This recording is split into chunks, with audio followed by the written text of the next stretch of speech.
At dawn, the heavens opened. A fierce storm swept over the city of Christ. The Lord appeared to Abraham near the great trees of Mamre while he was sitting at the entrance to his tent in the heat of the day. Abraham looked up and saw 3 men standing nearby. When he saw them, he hurried from the entrance of his tent to meet them and bowed low to the ground. He said, "If I have found favor in your eyes, my Lord, do not pass your servant by. Let a little water be brought, and then you may all wash your feet and rest under this tree. Let me get you something to eat, so you can be refreshed, and then go on your way, now that you have come to your servant." "Very well," they answered. "Do as you say." So Abraham hurried into the tent to Sarah. "Quick," he said, "get 3 seahs of the finest flour, and knead it, and bake some bread." Then he ran to the herd, and selected a choice tender calf, and gave it to a servant who hurried to prepare it. He then brought some curds and milk, and the calf that had been prepared, and set these before them. While they ate, he stood near them under a tree. "Where's your wife, Sarah?" they asked him. "There, in the tent," he said. Then one of them said, "I will surely return to you about this time next year, and Sarah, your wife, will have a son." Now Sarah was listening at the entrance to the tent, which was behind him. Abraham and Sarah were already very old, and Sarah was past the age of childbearing. So Sarah laughed to herself as she thought, "After I am worn out, and my Lord is old, will I now have this pleasure?" Then the Lord said to Abraham, "Why did Sarah laugh and say, 'Will I really have a child now that I'm old?' Is anything too hard for the Lord? I will return to you at the appointed time next year, and Sarah will have a son." Sarah was afraid, so she lied and said, "I did not laugh." But he said, "Yes, you did laugh." When the men got up to leave, they looked down toward Sodom, and Abraham walked along with them to see them on their way. Then the Lord said, "Shall I hide from Abraham what I am about to do?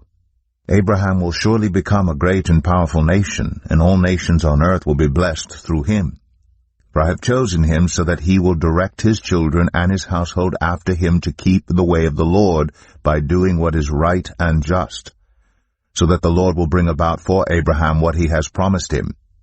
Then the Lord said, "The outcry against Sodom and Gomorrah is so great, and their sin so grievous, that I will go down and see if what they have done is as bad as the outcry that has reached me. If not, I will know." The men turned away and went toward Sodom, but Abraham remained standing before the Lord. Then Abraham approached him and said, "Will you sweep away the righteous with the wicked? What if there are 50 righteous people in the city? Will you really sweep it away and not spare the place for the sake of the 50 righteous people in it? Far be it from you to do such a thing, to kill the righteous with the wicked, treating the righteous and the wicked alike. Far be it from you. Will not the judge of all the earth do right?" The Lord said, "If I find 50 righteous people in the city of Sodom, I will spare the whole place for their sake." Then Abraham spoke up again, "Now that I have been so bold as to speak to the Lord, though I am nothing but dust and ashes, what if the number of the righteous is 5 less than 50? Will you destroy the whole city for lack of 5 people? If I find 45 there," he said, "I will not destroy it." Once again he spoke to him, "What if only 40 are found there?" He said, "For the sake of 40, I will not do it." Then he said, "May the Lord not be angry, but let me speak. What if only 30 can be found there?" He answered, "I will not do it if I find 30 there." Abraham said, "Now that I have been so bold as to speak to the Lord, what if only 20 can be found there?" He said, "For the sake of 20 I will not destroy it." Then he said, "May the Lord not be angry, but let me speak just once more. What if only 10 can be found there?" He answered, "For the sake of 10, I will not destroy it." When the Lord had finished speaking with Abraham, he left, and Abraham returned home. Genesis 19. The two angels arrived at Sodom in the evening, and Lot was sitting in the gateway of the city. When he saw them, he got up to meet them and bowed down with his face to the ground. "My lords," he said, "please turn aside to your servant's house. You can wash your feet and spend the night, and then go on your way early in the morning." "No," they answered, "we will spend the night in the square." But he insisted so strongly that they did go with him and entered his house. He prepared a meal for them, baking bread without yeast, and they ate. Before they had gone to bed, all the men from every part of the city of Sodom, both young and old, surrounded the house. They called to Lot, "Where are the men who came to you tonight? Bring them out to us, so that we can have sex with them." Lot went outside to meet them, and shut the door behind him, and said, "No, my friends, don't do this wicked thing. Look, I have 2 daughters who have never slept with a man. Let me bring them out to you, and you can do what you like with them, but don't do anything to these men, for they have come under the protection of my roof." "Get out of our way," they replied. "This fellow came here as a foreigner, and now he wants to play the judge. We'll treat you worse than them." They kept bringing pressure on Lot and moved forward to break down the door. But the men inside reached out and pulled Lot back into the house and shut the door. Then they struck the men who were at the door of the house, young and old, with blindness, so that they could not find the door. The 2 men said to Lot, "Do you have anyone else here, sons-in-laws, sons or daughters, or anyone else in the city who belongs to you? Get them out of here, because we are going to destroy this place. The outcry to the Lord against its people is so great that he has sent us to destroy it." So Lot went out and spoke to his sons-in-law, who were pledged to marry his daughters. He said, "Hurry and get out of this place, because the Lord is about to destroy the city." But his sons-in-law thought he was joking. With the coming of dawn, the angels urged Lot, saying, "Hurry! Take your wife and your 2 daughters who are here, or you will be swept away when the city is punished." When he hesitated, the men grasped his hand and the hands of his wife and of his 2 daughters and led them safely out of the city, for the Lord was merciful to them.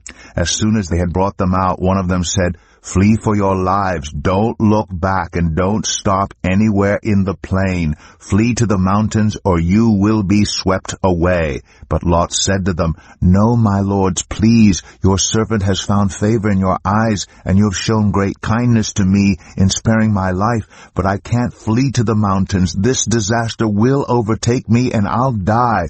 Look, here is a town near enough to run to, and it is small. Let me flee to it. It is very small, isn't it? Then my life will be spared." He said to him, "Very well, I will grant this request too. I will not overthrow the town you speak of, but flee there quickly, because I cannot do anything until you reach it."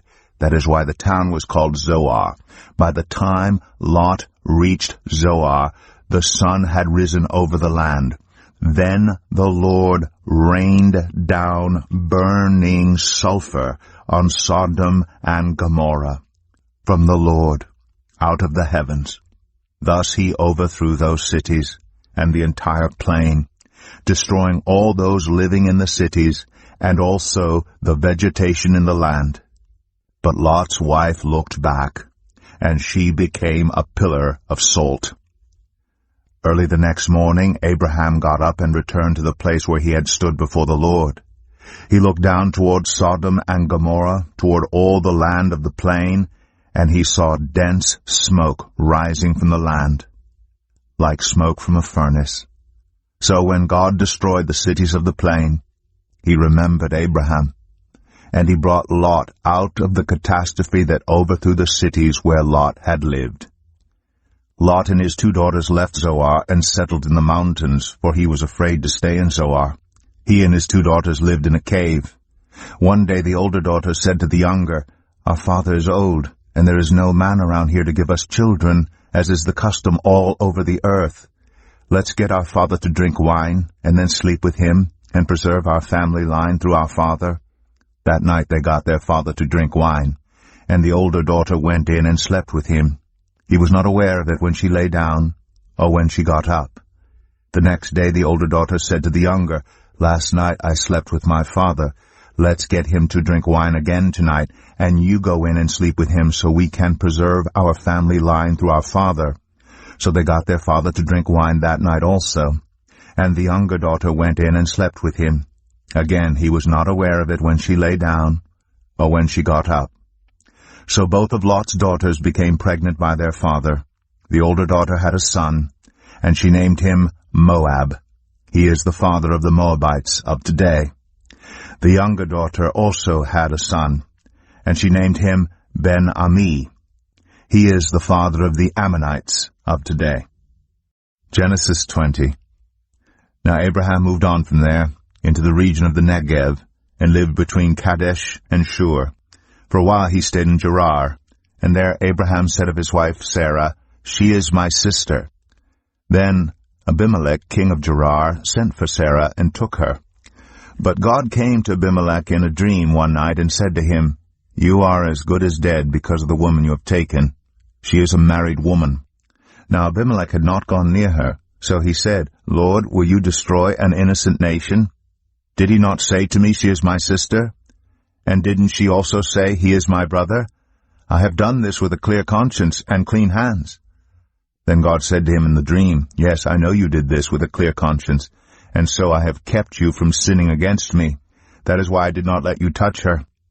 Now return the man's wife, for he is a prophet, and he will pray for you, and you will live. But if you do not return her, you may be sure that you and all who belong to you will die."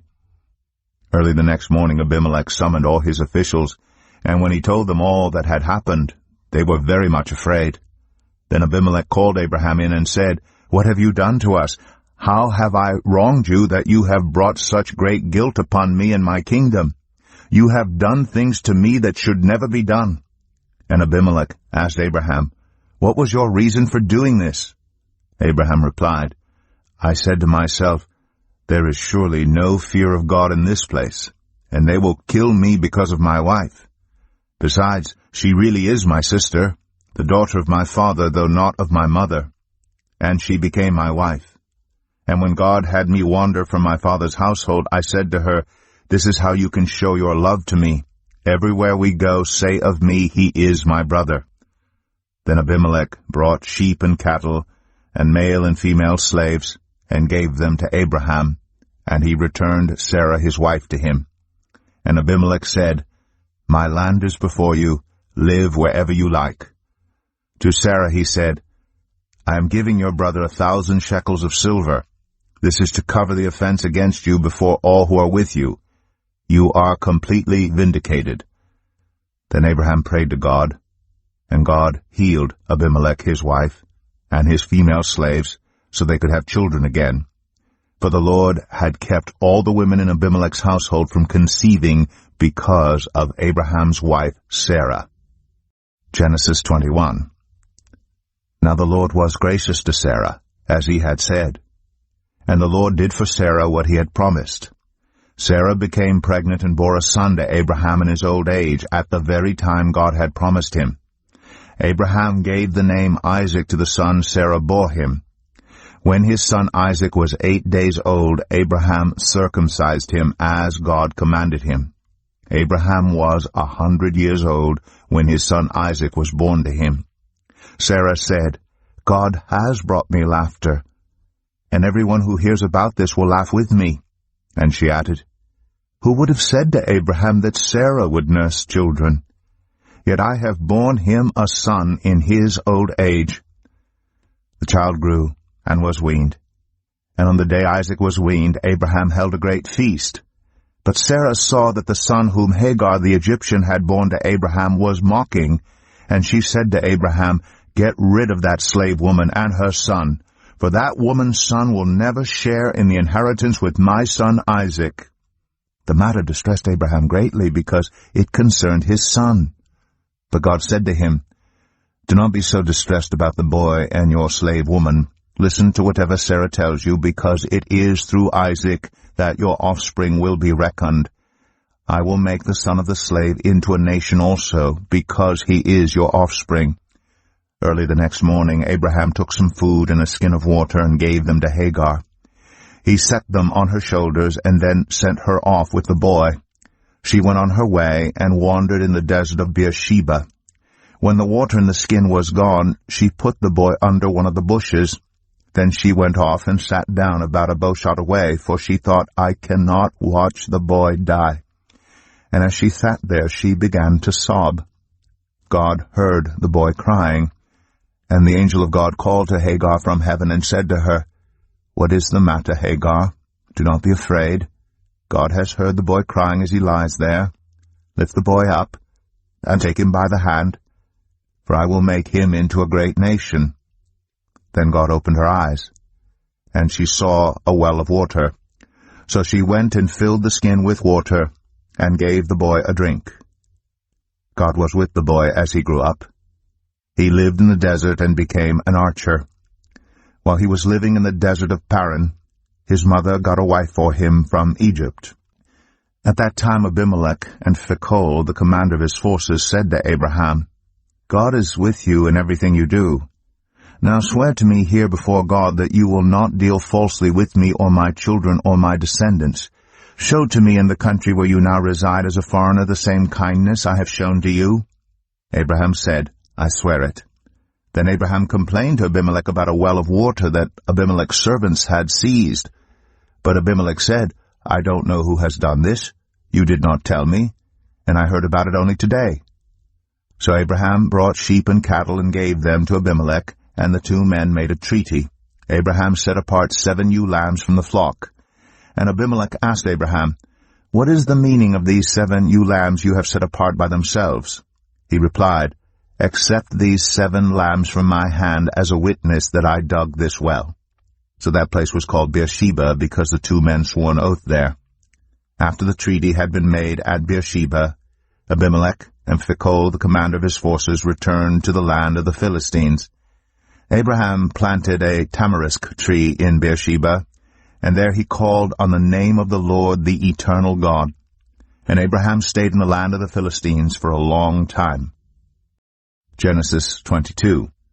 Sometime later, God tested Abraham. He said to him, Abraham. Here I am, he replied.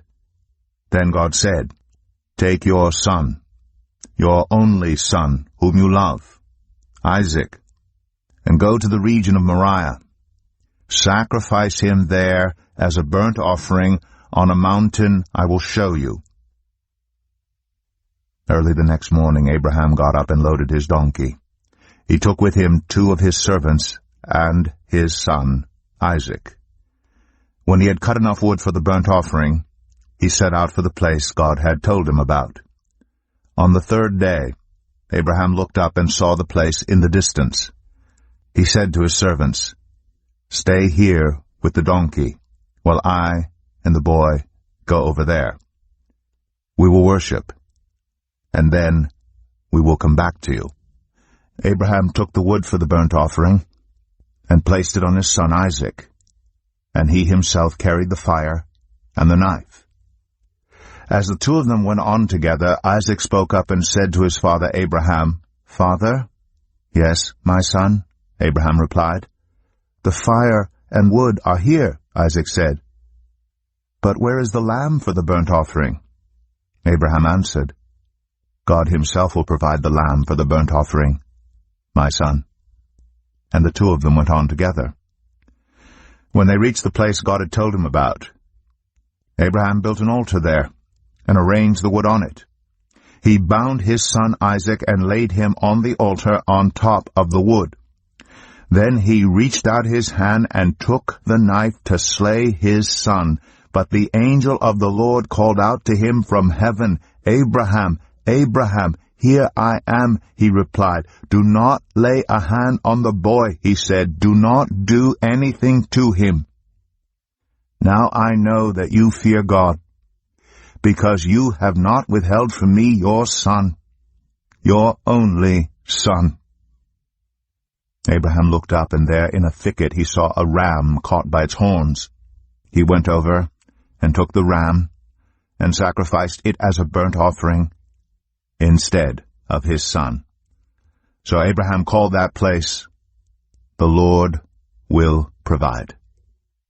And to this day it is said, On the mountain of the Lord it will be provided. The angel of the Lord called to Abraham from heaven a second time and said, I swear by myself, declares the Lord, that because you have done this and have not withheld your son, your only son, I will surely bless you and make your descendants as numerous as the stars in the sky and as the sand on the seashore.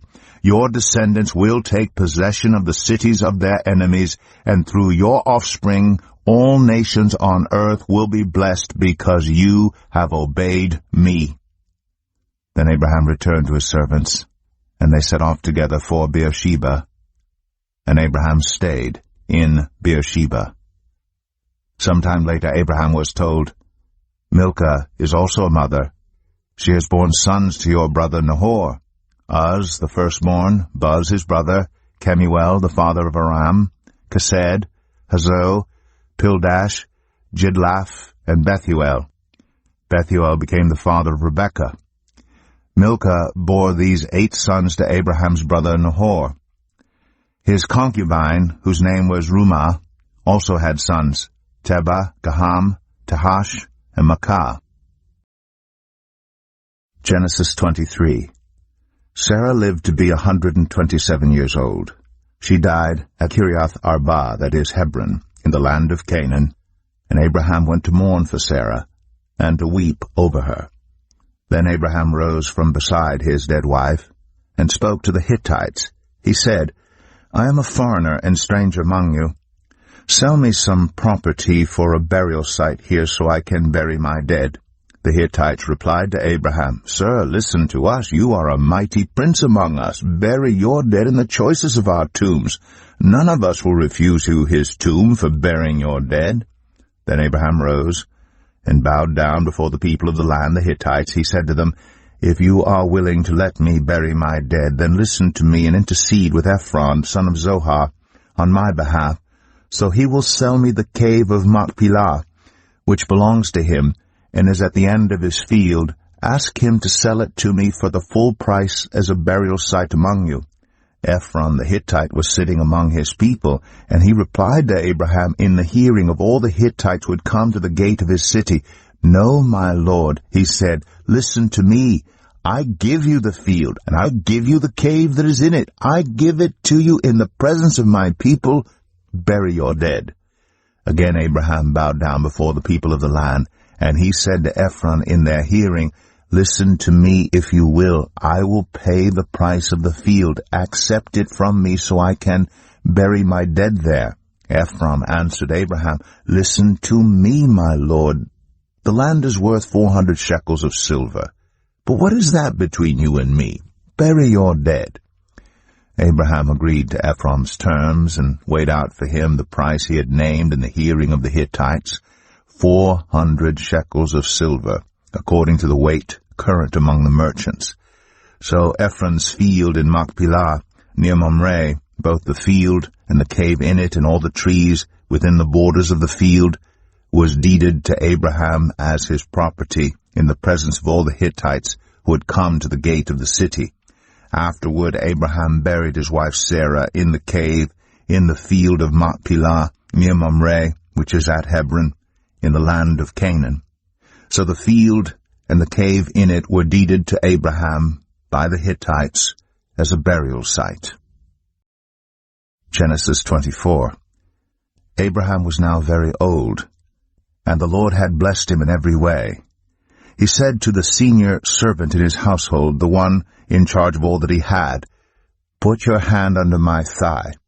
I want you to swear by the Lord, the God of heaven and the God of earth, that you will not get a wife for my son from the daughters of the Canaanites, among whom I am living, but will go to my country and my own relatives and get a wife for my son Isaac.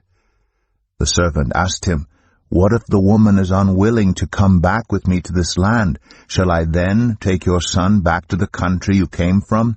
Make sure that you do not take my son back there, Abraham said. The Lord, the God of heaven, who brought me out of my father's household and my native land, and who spoke to me and promised me on oath, saying, to your offspring I will give this land. He will send his angel before you, so that you can get a wife for my son from there. If the woman is unwilling to come back with you, then you will be released from this oath of mine. Only do not take my son back there. So the servant put his hand under the thigh of his master Abraham, and swore an oath to him concerning this matter. Then the servant left, taking with him 10 of his master's camels loaded with all kinds of good things from his master. He set out for Aram Naharaim, and made his way to the town of Nahor. He had the camels kneel down near the well outside the town. It was toward evening, the time the women go out to draw water. Then he prayed, Lord, God of my master Abraham, make me successful today, and show kindness to my master Abraham. See, I am standing beside this spring, and the daughters of the townspeople are coming out to draw water. May it be that when I say to a young woman, please let down your jar that I may have a drink, and she says, drink, and I'll water your camels too, let her be the one you have chosen for your servant Isaac. By this I will know that you have shown kindness to my master. Before he had finished praying, Rebekah came out, with her jar on her shoulder. She was the daughter of Bethuel, son of Milcah, who was the wife of Abraham's brother Nahor.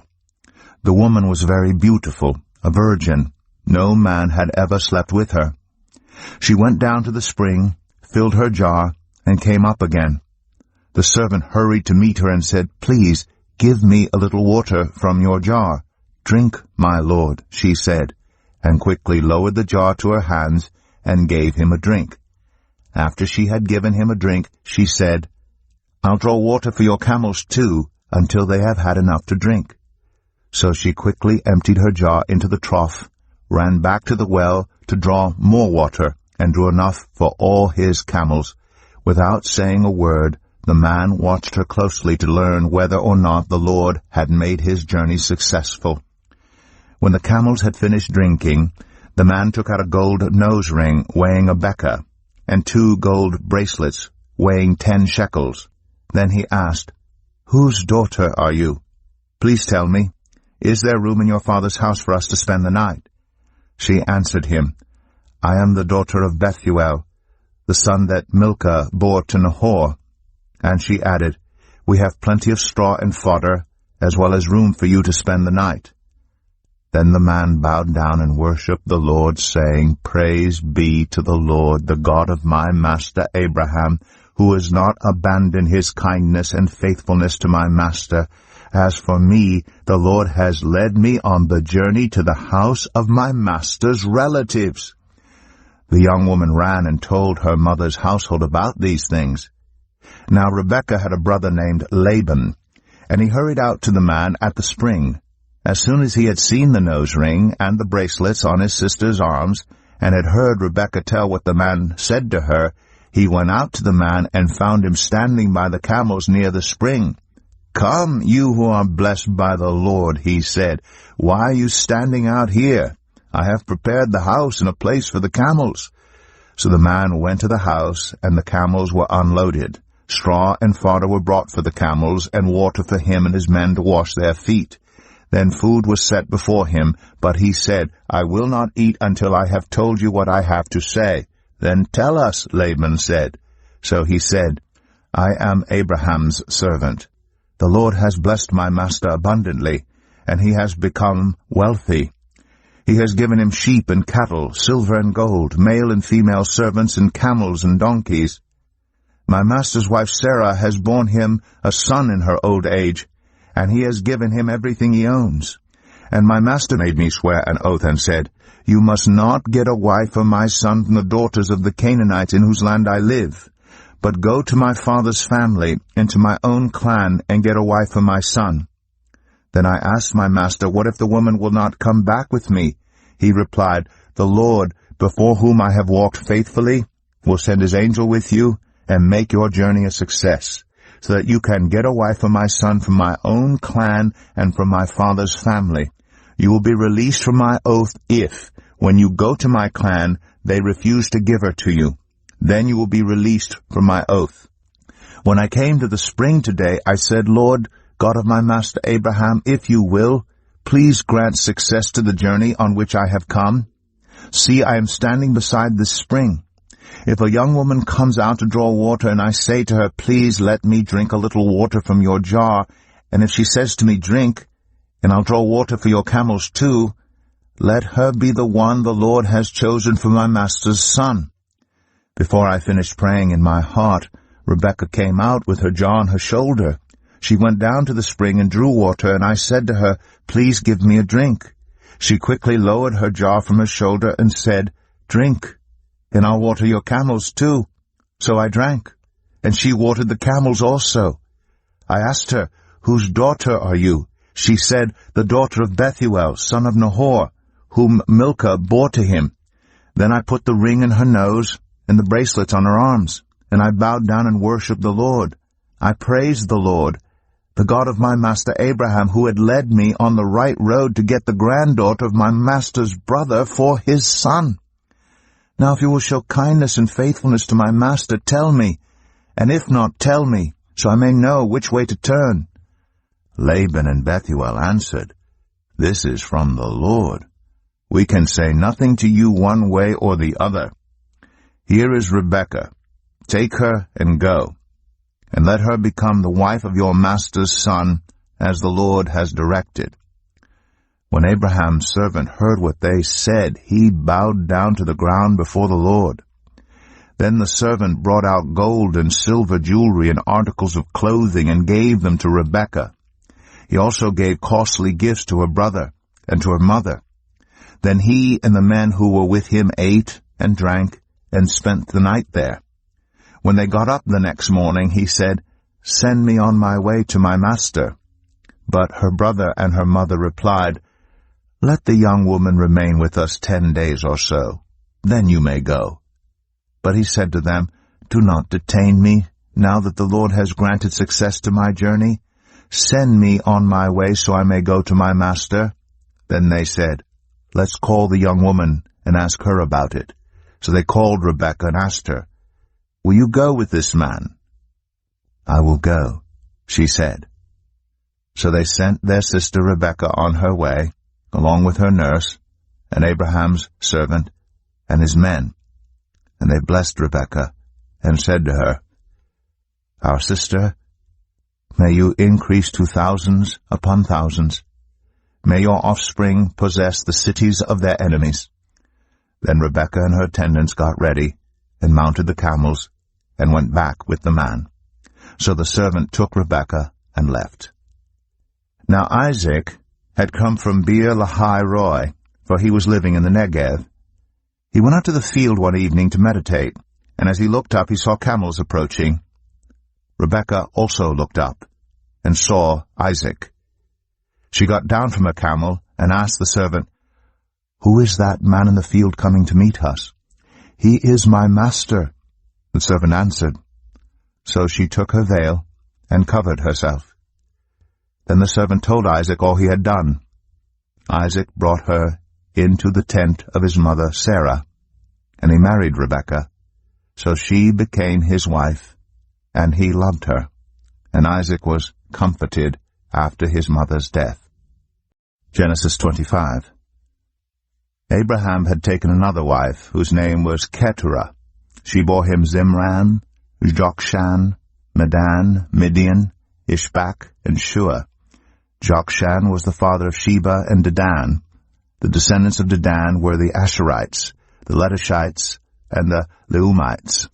The sons of Midian were Ephah, Epher, Hanok, Abida, and Eldaah. All these were descendants of Keturah. Abraham left everything he owned to Isaac, but while he was still living, he gave gifts to the sons of his concubines, and sent them away from his son Isaac to the land of the east. Abraham lived 175 years. Then Abraham breathed his last and died at a good old age, an old man and full of years, and he was gathered to his people. His sons Isaac and Ishmael buried him in the cave of Machpelah near Mamre, in the field of Ephron son of Zoar the Hittite, the field Abraham had bought from the Hittites. There Abraham was buried with his wife Sarah. After Abraham's death, God blessed his son Isaac, who then lived near Beer-lahai-roi. This is the account of the family line of Abraham's son Ishmael, whom Sarah's slave Hagar the Egyptian bore to Abraham. These are the names of the sons of Ishmael, listed in the order of their birth: Nebaioth, the firstborn of Ishmael, Kedar, Adbeel, Mibsam, Mishma, Dumah, Massa, Hadad, Tema, Jetur, Naphish, and Kedemah. These were the sons of Ishmael, and these are the names of the 12 tribal rulers according to their settlement and camps. Ishmael lived 137 years. He breathed his last and died, and he was gathered to his people.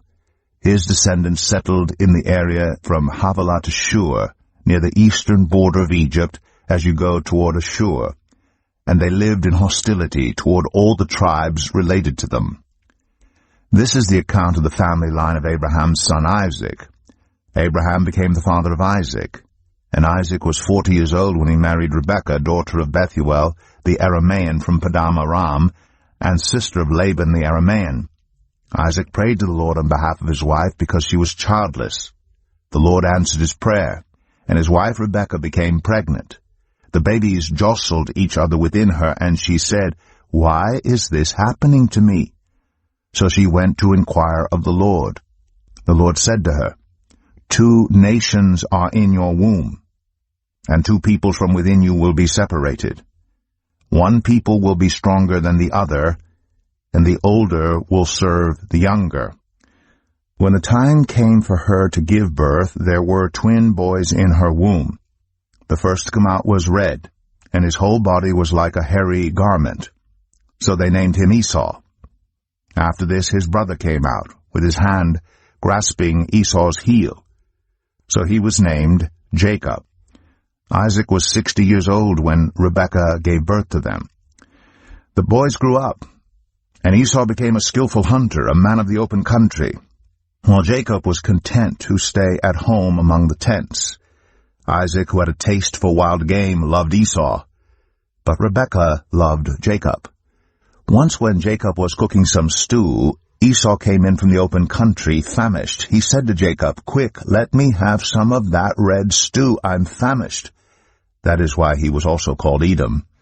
Jacob replied, "First sell me your birthright." "Look, I am about to die," Esau said. "What good is the birthright to me?" But Jacob said, "Swear to me first." So he swore an oath to him, selling his birthright to Jacob. Then Jacob gave Esau some bread and some lentil stew. He ate and drank, and then got up and left. So Esau despised his birthright.